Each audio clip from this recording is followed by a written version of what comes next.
আমি ওনাকে বলছি he is a hacker, Rajiv Kumar is a hacker. ওনাকে আমি চ্যালেঞ্জ করছি, উনি এই খেল থেকে দূরে চলে যান।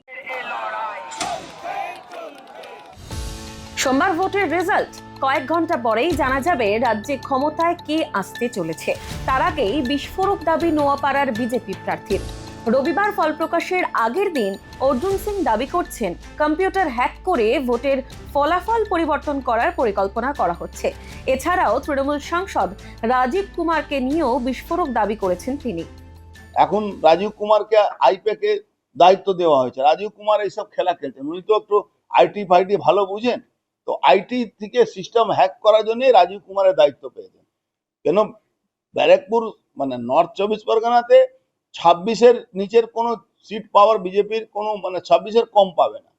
তো রাজীব কুমার যেহেতু আইটি লোক, তাকে দায়িত্ব দেওয়া হয়েছে এরকম আইটি লোকগুলোকে, কি এইসব কন্টেক্সচুয়াল লোককে ওখানে বসিয়ে আর পুরো সিস্টেমটাকে হ্যাক করে ওটাকে চেঞ্জ করা। আর এই হ্যাকার, আমি ওনাকে বলছি he is a hacker, Rajiv Kumar is a hacker. ও হ্যাক করার এই জন্য এই কন্টেক্সচুয়াল তৃণমূলের লোকগুলোকে ওখানে বসাচ্ছে। ও তো আইটি লোক, আইটি জানে ভালো করে। ওনাকে আমি চ্যালেঞ্জ করছি, উনি এই খেল থেকে দূরে চলে যান। যদিও অর্জুনের সেই দাবিকে অর্জুনের গল্প গুজব বলেই জানাচ্ছেন জগদ্দল বিধানসভা কেন্দ্রে তৃণমূল কংগ্রেস প্রার্থী সোমনাথ শ্যাম।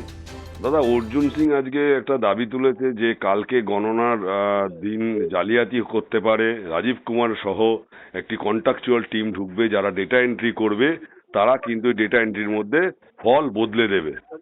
বিজেপি 26টা আসন পেতে পারে এই জেলায়, কিন্তু ফল বদলে দেওয়ার আশঙ্কা করছেন করে প্রেস মিট করেছেন। কি বলবেন?